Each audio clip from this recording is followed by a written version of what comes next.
Je m'appelle Loïc Terrier, je suis docteur en psychologie expérimentale et professeur à l'IHL Hospitality Business School. J'enseigne des cours de comportement organisationnel et de leadership.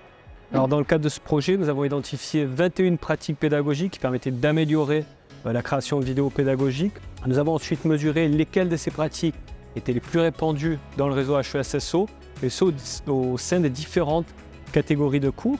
Donc nous avons identifié 7 catégories de cours et nous avons également identifié quel était le niveau d'efficacité perçu de chacune de ces pratiques pédagogiques au niveau HESSO et également au niveau des différentes catégories de matières enseignées au sein de la HESSO.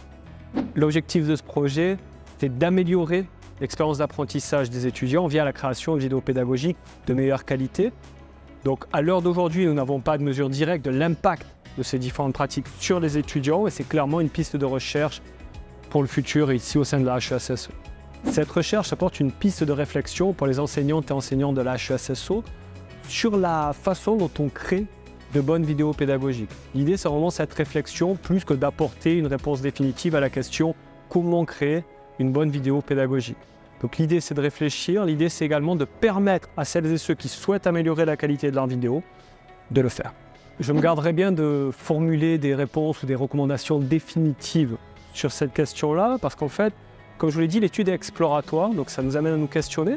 Néanmoins, si 2 grands points devaient ressortir, c'est que 1, il n'est pas nécessaire de s'engager dans des pratiques extrêmement complexes pour générer des vidéos pédagogiques de qualité. Par exemple, le fait d'avoir des vidéos courtes ou le fait de situer sa vidéo dans son cours font partie des pratiques les plus efficaces. Donc ne réinventons pas la roue juste pour réinventer la roue. Parfois le plus simple, ça peut être également le plus efficace.